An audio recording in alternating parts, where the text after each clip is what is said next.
नमस्कार साथियों, स्वागत है आप सभी का आपके अपने प्यारे परिवार रैंकर्स गुरुकुल में। उम्मीद करते हैं आप सब लोग बहुत बेहतरीन होंगे। कहीं ना कहीं आप सब लोग बहुत स्वस्थ होंगे और अच्छे से आप लोग अपनी पढ़ाई पर ध्यान दे रहे होंगे। साथियों, हम सब के बीच में जो भी युवा बच्चे हैं उनके मन में एक प्रश्न होता है कि सर, रेलवे में नौकरियां कैसे लगती हैं। जब हम देखते हैं कि कोई 35 साल का भी एक इंसान है जो रेलवे में नौकरी से लग गया। हमारे गांव में एक छोटा सा बच्चा भी रेलवे में नौकरी से लग गया जिसने 10वीं पास की थी।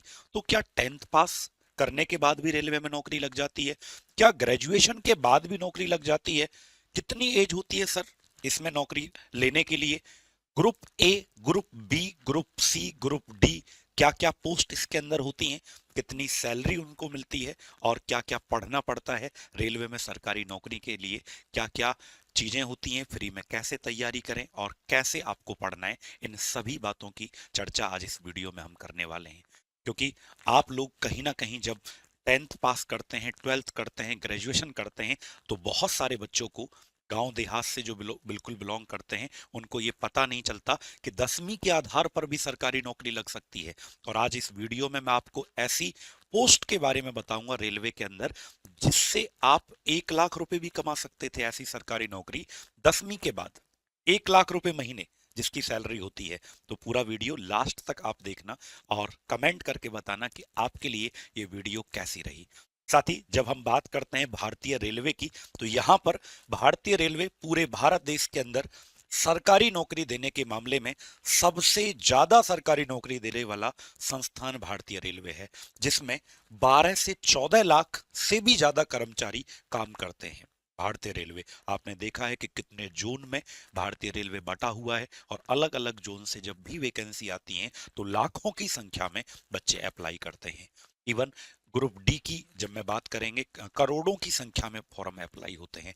लेकिन सबसे ज्यादा नौकरी जो देता है, और पिछले 3 साल से तो मैं आपको बता दूं कि भारतीय रेलवे के अंदर लगातार जैसे एसएससी के कैलेंडर आते हैं वैसे ही रेलवे भी कैलेंडर जारी करता है और पूरी तरीके से उनको कोशिश भी करता है कि भाई एकदम टाइम से एग्जाम को कंडक्ट करवाया जाए। साथ ही जब भी मैं रेलवे की बात करता हूं तो आपको बता दूं कि पिछले साल की अगर हम बात करें 2019 की, तो 1,38,000 प्लस जो वैकेंसी है वो रेलवे ने निकाली थी और उनको पूरा भी किया। 2024 की अगर मैं बात करूं, 92,116 पोस्ट निकाली थी, उनको पूरा भी किया। हालांकि ग्रुप डी जो 2024 वाला था उसका भी अभी रिजल्ट नहीं आया, लेकिन कोई बात नहीं, वो भी आपका हो जाएगा। साथ ही साथ 2025 की मैं बात करूं तो 60,000 प्लस वैकेंसी रेलवे ने हमको दी। और 2026 की अगर मैं बात करूं तो आपको वो लास्ट में बताऊंगा कि कौन कौन सी वो वैकेंसी हैं जो अभी निकली हुई हैं और आप उनके फॉर्म भी अप्लाई कर सकते हैं। साथ ही अगर मैं बात करता हूं रेलवे की, तो यहाँ पे 3 तरीके की नौकरियां होती हैं। ये मैं इस तरीके से आपको इस वीडियो में बताने वाला हूं, जिस बच्चे को कुछ भी अगर नहीं आता है ना, मतलब जॉब वगैरह के बारे में बहुत ज्यादा जानकारी नहीं है, उसको भी ये समझ में आ जाएगा। इसलिए बड़े आसान शब्दों में मैं आपको चीजों को समझाना चाहता हूँ। साथ ही अगर मैं बात करूं रेलवे की, तो ये 3 तरीके से नौकरियां देता है। पहला, अगर आप 10वीं पास हैं तो आपके लिए नौकरी। दूसरा, अगर आप 12वीं पास हैं तो आपके लिए। तीसरा, अगर आप ग्रेजुएशन पास हैं तो आपके लिए नौकरियां। अगर आप 10th पास हैं तो आपके लिए तीन यहाँ पर पोस्ट होती हैं। 3 तरह की नौकरियां आपकी होती हैं। पहला होता है आरआरबी एएलपी। आरआरबी एएलपी, इसमें क्या चाहिए साथी? 10th के साथ साथ आपके पास आईटीआई का एक सर्टिफिकेट होना चाहिए। सिर्फ 10वीं पास हैं तो आप अप्लाई नहीं कर पाएंगे। आईटीआई जो कि शायद 2 साल का एक कोर्स होता है, आपका सर्टिफिकेट मिलता है, वो डिप्लोमा, वो सर्टिफिकेट आपके पास होना चाहिए, तब आप एएलपी का फॉर्म भरेंगे। एएलपी बोले तो असिस्टेंट लोको पायलट। देखते हैं ना आप लोग कि जो ट्रेन चालक होता है उसको लोको पायलट कहा जाता है। लेकिन जब भी आप एएलपी का फॉर्म भरेंगे तो इसके बारे में अभी हम बात करेंगे। असिस्टेंट लोको पायलट, तो आपको असिस्टेंट लोको पायलट की पोस्ट मिलेगी। नीली वर्दी, बढ़िया, एकदम बेहतरीन नौकरी है। कुछ साल के बाद आप भी ट्रेन चलाएंगे। जब आप एएलपी से एलपी बन जाएंगे यानी कि लोको पायलट आप बन जाएंगे तो आपको ट्रेन चलाने को मिलेगा। अगर आप 10वीं पास हैं, आईटीआई का सर्टिफिकेट है, तो आप लोग इसमें अप्लाई करेंगे। कैसे करेंगे अभी हम बताएंगे। 11,000 प्लस वैकेंसी अभी भी निकली हुई है, फॉर्म आप भर सकते हैं। अगर आप एलिजिबल हैं तो फॉर्म भर सकते हैं। उसके बाद ग्रुप डी हमारा आता है। ग्रुप डी इसमें सिर्फ 10वीं पास चाहिए, इसमें कोई अलग से सर्टिफिकेट या आपकी जो डिग्री है वो नहीं चाहिए होती है। ठीक है, इसमें 2 पेपर हमारे होते हैं एएलपी के अंदर, सीबीटी 1, दूसरा होता है सीबीटी 2। उसके बाद एक साइको का टेस्ट होता है, उसके बारे में अभी हम बताएंगे। ग्रुप डी के अंदर सिर्फ एक ही पेपर आपका होता है। ठीक है, उसके बाद आता है आरपीएफ कांस्टेबल, मतलब आप देखते होंगे कि जो पुलिस जैसी वर्दी पहन के लोग रहते हैं और रेलवे स्टेशन पर या ट्रेन के अंदर आप देखते होंगे, तो वो जैसे यूपी पुलिस यूपी होती है भाई, दिल्ली पुलिस होती है, ऐसी वो रेलवे की पुलिस है भाई। तो आरपीएफ कांस्टेबल यानी कि आपको अगर बनना है, वर्दी लेनी है, तो आप 10th पास हैं तो आप आरपीएफ कांस्टेबल का, यहां पर भी सिर्फ एक पेपर होता है, उसके बाद आपका फिजिकल होता है। अगर आप 12th पास हैं, ठीक है, 12th पास आउट हैं आप लोग, तो आप बढ़ सकते हैं, एनटीपीसी। एनटीपीसी का पेपर आप दे सकते हैं यूजी, मतलब अंडर ग्रेजुएट वाले। आप ग्रेजुएट नहीं है, आप सिर्फ 12वीं पास हैं, तो आप एनटीपीसी का पेपर देंगे। और इसको 2 माध्यम से, मतलब 2 एग्जाम इसके होते हैं, एक सीबीटी 1 होगा पहला पेपर, उसके बाद सीबीटी 2 होगा सेकंड। 2 पेपर पास करने के बाद आप एनटीपीसी क्वालिफाई कर लेंगे और इसमें आप क्लर्क बनते हैं। जो हमारे रेलवे के अलग अलग विभाग हैं उसमें क्लर्क की पोस्ट बनती है। ऐसा समझो सीधी भाषा में कि आप जिससे टिकट जाके खरीदते हो, ऑफिस में जो बैठा रहता है, 8 घंटे की नौकरी होती है, बड़े मजेदार, उससे आप जब टिकट जाके खरीदते हो तो वही आपका, ऐसी तरीके की कई पोस्ट होती हैं जो ऑफिशियल काम होता है। लड़कियों के लिए भी भाई बहुत अच्छा होता है ये वाला, है ना, पोस्ट बहुत अच्छा होता है गर्ल्स के लिए, एनटीपीसी। उसके बाद ग्रेजुएशन आप कर लेते हैं तो आपके लिए इन सब का एज लिमिट भी हम अभी आपको बताएंगे, क्या सिलेबस होगा वो भी बताएंगे, चिंता ना करो बिल्कुल भी। जब हम ग्रेजुएशन की बात करते हैं तो हमारा आरपीएफ एसआई जो 10वीं के बाद कांस्टेबल लगता है, वही बच्चा अगर ग्रेजुएशन कर लेता है तो आरपीएफ में 2 स्टार वाली पोस्ट जो होती है, समझ रहे हो आप कितना रुतबा होता होगा उसका। जैसे दिल्ली पुलिस एसआई होता है, यूपी एसआई होता है, ऐसे आरपीएफ, है ना। तो आरपीएफ जो एसआई होगा वो ग्रेजुएशन के बाद, यहां पर दूसरा आपका एनटीपीसी। अब ये एनटीपीसी 12वीं वाला था, अंडर ग्रेजुएट, ये क्या है, एनटीपीसी ग्रेजुएट वाला है। तो इसके अंदर आप भाई साहब बड़ी अच्छी अच्छी स्टेशन मास्टर तक की भी पोस्ट इसी के अंदर आपकी होती है। टिकट चेक करने वाले जो आपको मिलते हैं, जिनसे डर के लोग भाग जाते हैं, ट्रेन में एकदम छुप जाते हैं, तो वो इसका अपर लेवल वाला पोस्ट है। मतलब यहाँ आप जैसे एलडीसी यूडीसी नहीं होता, lower division clerk, upper division clerk, है ना, सीएचएसएल के अंदर जो होता है, तो वैसे ही आप यहाँ क्लर्क जो बन रहे थे, इसका ही एक और दूसरा, भाई ग्रेजुएशन के बाद है तो थोड़ा सा अच्छा सैलरी भी होता है, थोड़ा इससे ज्यादा होता है, एनटीपीसी ग्रेजुएशन। उसके बाद आरआरबी जेई। जेई में आपको इंजीनियरिंग डिग्री अगर आपके पास है तो आरआरबी जेई आप बन सकते हैं। जेई बाबू की बहुत मजे होते हैं, है ना। रेलवे ट्रैक कहीं पर खराब हो रहा है, रात में ट्रेन आ रही है, जेई साहब जाएंगे आराम से एकदम अपना, वहां पे 1-2 मिनट देखेंगे कि भाई क्या दिक्कत है, फिर उसके बाद कर्मचारी काम करने से लग जाते हैं, जेई साहब ऑफिस में जाके बैठ जाते हैं, जितने घंटे का काम चल रहा है रात में, ओवर टाइम लगा के सैलरी बहुत खतरनाक हो जाती है इनकी भाई, जेई साहब की। ठीक है, तो जेई का काम आप समझदार हो, सब जानते हैं क्या है। तो ये तो मैंने अभी बताया है कि कौन कौन सी पोस्ट 10th के अकॉर्डिंग है, कौन सी 12th के अकॉर्डिंग है, कौन सी आपकी ग्रेजुएशन के अकॉर्डिंग है। लेकिन अगर मैं बात करता हूं इनके, जैसे पहले एएलपी की हम बात कर लेते हैं, असिस्टेंस लोको पायलट, 2 पेपर आपके होंगे, 2 paper CBT 1 CBT 2।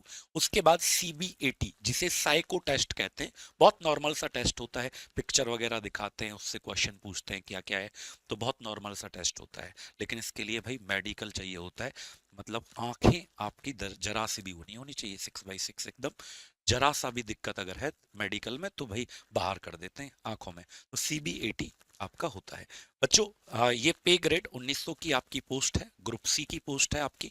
Eligibility 10th plus ITI diploma आपके पास होना चाहिए।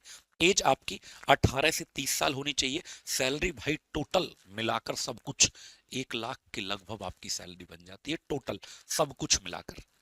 वो एक वीडियो डिटेल में आपको, जब हमारे कई सारे स्टूडेंट सेलेक्टेड हैं, सैलरी स्लिप तक आपको हम दिखा देंगे। ठीक है, चलिए इसके बाद हम बात करते हैं एएलपी के बाद हमारा दूसरा एग्जाम आता है जो 10th बेस पर है, आरआरबी ग्रुप डी, जिसमें एक पेपर आपका होगा। ग्रुप डी के अंदर सिर्फ 10th पास अगर आप हैं या आपकी एज 18 से 33 साल है, जिसमें एससी एसटी कैंडिडेट या ओबीसी जो कैंडिडेट हैं ईडब्ल्यूएस, उनको एज रिलैक्सेशन भी आपका मिल जाता है। इसकी सैलरी इन हैंड आपकी 25,000 प्लस आपकी पर मंथ सैलरी यहाँ पर हो जाती है।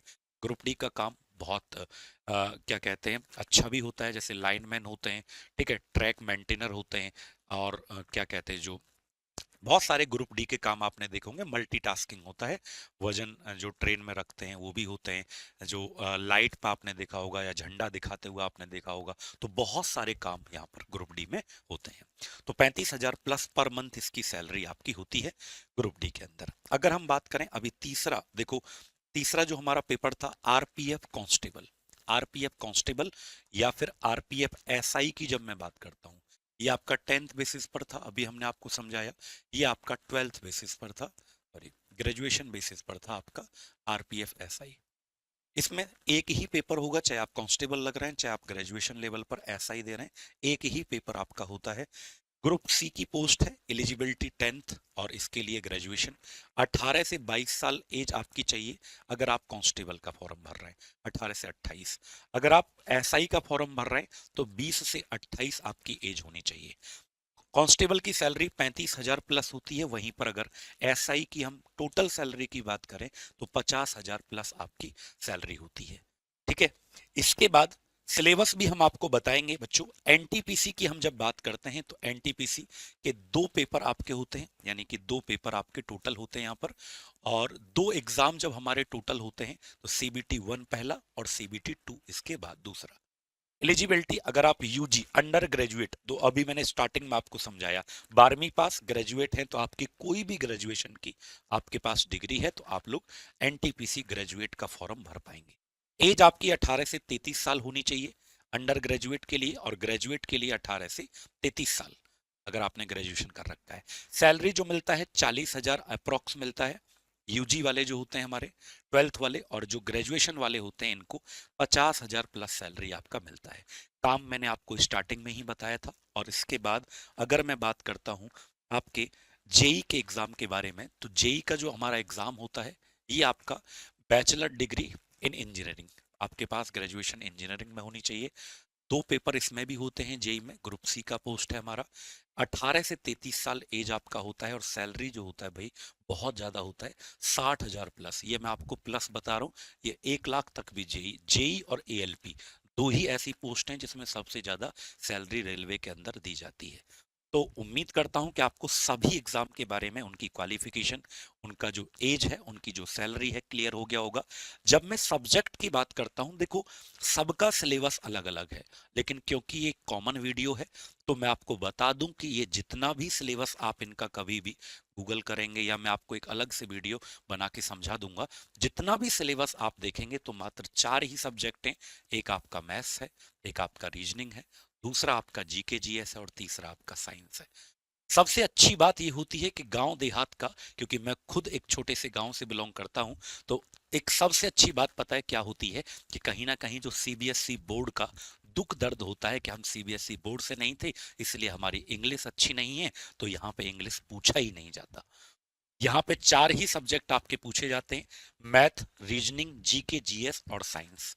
जीके जीएस में वैसे काफी सब्जेक्ट हैं, जैसे history, polity, geography, economics, current affair, static GK, तो ये सारे सब्जेक्ट जीके जीएस में। लेकिन साइंस का मजबूत होना बहुत जरूरी है।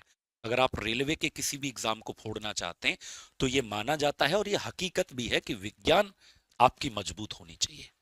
क्योंकि अगर आप, मैं एक दो सिलेबस आपको दिखा भी देता हूं कि जैसे अगर मैं बात करूं एएलपी के अंदर साइंस का, अगर मैं वेटेज की बात करूं तो 20 नंबर का एएलपी में, हालांकि इस बार बहुत कम पूछा गया एएलपी के पहले पेपर में, क्योंकि 2 पेपर होते हैं, 20 नंबर का सीबीटी 1 में और 50 नंबर का सीबीटी 2 के अंदर। इस बार थोड़ा गड़बड़ हो गया था तो इस बार ये बहुत कम पूछा गया, लेकिन चांसेस ये हैं कि अगली बार से यही पैटर्न होगा जो पुराना है। उसके बाद ग्रुप डी के अंदर 25 नंबर का साइंस आपका पूछा जाता है, सोचिएगा। जेई के अंदर 30 नंबर का विज्ञान आपका पूछा जाता है। एनटीपीसी के अंदर 6 से 8 क्वेश्चंस आपके पूछे जाते हैं। कांस्टेबल और एसआई के अंदर भी 6 से 8 क्वेश्चन आपके पूछे जाते हैं। तो विज्ञान का बहुत बोलबाला होता है भाई रेलवे के अंदर, तो इसे तो आपको पढ़ना है, उंगलियों पे याद कर लेना है, फिजिक्स और केमिस्ट्री और बायोलॉजी तीनों को। इसके साथ अगर मैं बात करता हूं, कुछ मैं आपको सिलेबस भी दिखा देता हूं एक बार, ठीक है। और अपकमिंग वैकेंसी की भी हम बात करेंगे। जैसे जो एग्जाम अभी आने वाले हैं उनका मैं आपको सिलेबस दिखा देता हूं। जैसे ग्रुप डी की अगर मैं बात करता हूं तो जनरल साइंस 25 नंबर का 25 क्वेश्चन, मैथमेटिक्स आपका 25 नंबर का 25 क्वेश्चन, रीजनिंग आपका 30 नंबर का 30 क्वेश्चन, करंट अफेयर और जीके जीएस 20 नंबर का 20 क्वेश्चन। 100 क्वेश्चन 100 नंबर के आपके पूछे जाते हैं। 90 मिनट का टाइम और 1/3 का नेगेटिव मार्किंग भी यहाँ पर होता है। वैसे ही अगर मैं एएलपी की बात करता हूं तो एएलपी में भी आपका पहले पेपर के अंदर मैथ, रीजनिंग, साइंस, और इस बार देखो 2026 का नोटिफिकेशन आया, इस बार वाला अभी वैकेंसी दिखाऊंगा उसमें ये हटा दिया गया है। यानी कि 75 क्वेश्चन तीनों को मिलाकर 25-25 आपके पूछे जाएंगे, 60 मिनट का टाइम मिलेगा। और सीबीटी 2 के अंदर 100 क्वेश्चन आपके होते हैं, ये 90 मिनट का टाइम। और एक अलग से होता है रिलीव ट्रेड का, यहाँ पे ट्रेड होता है, डीजल है, मैकेनिक है, ऐसे ऐसे ट्रेड होती हैं। जिसमें आपने आईटीआई किया है वही ट्रेड होता है। तो 75 क्वेश्चन उसी के आते हैं, 75 नंबर का 60 मिनट में वो करना होता है। ठीक है, उसके बाद साइको का टेस्ट होता है। अब इन दोनों का सिलेबस मैंने आपको इसलिए बताया है क्योंकि मेरे प्यारे बच्चों अभी जो फॉर्म आप अप्लाई कर सकते हो वो ये है। 2026 में जो वैकेंसी आपकी आ रही है, ग्रुप डी 22,195 वैकेंसी है आपकी। ठीक है, जो 2025 का है ये, क्योंकि ये लेट चल रहा है ग्रुप डी, थोड़ा सा है ना, ये थोड़ा सा लेट चल रहा है, सभी पोस्ट से थोड़ा लेट है ये। एनटीपीसी जो आपका 3,058, ये आपका पेपर हो चुका है इसका। हालांकि कुछ बच्चों का जून में भी है पेपर, मई में हुआ था लेकिन जून में भी कुछ डेट में इसका एग्जाम होना बाकी है अभी। एएलपी का वैकेंसी ऑलरेडी आउट आपका हो गया है, 11,000 प्लस वैकेंसी आपका आउट हो गया है। टेक्नीशियन भी लगभग 6,000 प्लस वैकेंसी आपका ऑलरेडी आउट हो गया है टेक्नीशियन के अंदर भी।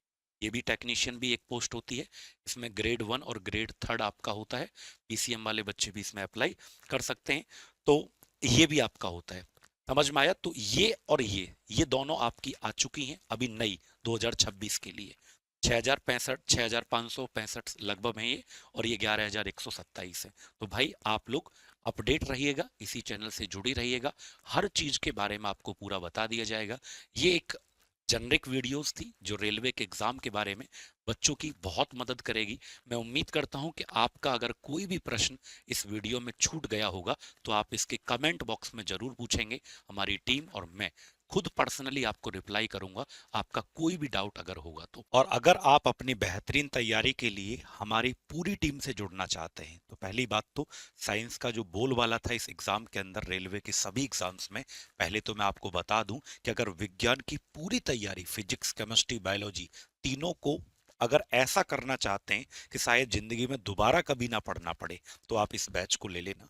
ये 25 मई से स्टार्ट होगा, बिल्कुल न्यू बैच है, आप बिल्कुल बिगनर हैं, कुछ नहीं आता विज्ञान के अंदर और पूरे में से पूरे नंबर साइंस में लाना चाहते हो रेलवे की विज्ञान के अंदर, तो आप इस बैच को ले लो। 399 में आपको 2 ईयर का वैलिडिटी है और आरजी विक्रमजीत एप्लीकेशन हमारा है, वहां पे जाके आपको ये मिल जाएगा कंप्लीट। इसमें ई बुक आपको, printable seat, class notes, one liner question और आपकी क्या कहते हैं डाउट सेशन, ये बाइलिंगुअल एकदम आपको हिंदी और इंग्लिश सब में आपको समझ में आएगा।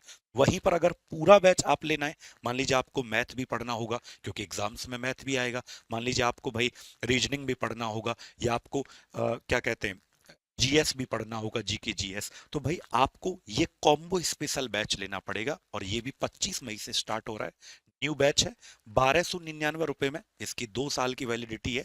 आरजी विक्रमजीत एप्लीकेशन पर जाओ, रेलवे की बेहतरीन तैयारी आप अपने इस बैच से कर सकते हैं। इवन ये आपके बाकी के एग्जाम्स में भी काम करेगा, जैसे एसएससी के हैं या कोई भी वनडे एग्जाम आपका है, तो आप इस बैच से बढ़िया तैयारी कर सकते हैं। इसी के साथ अगर आप लोग पूरी तैयारी करना चाहते हैं तो हमारे यूट्यूब चैनल पर आप लोगों की सारी क्लासेस चलती हैं।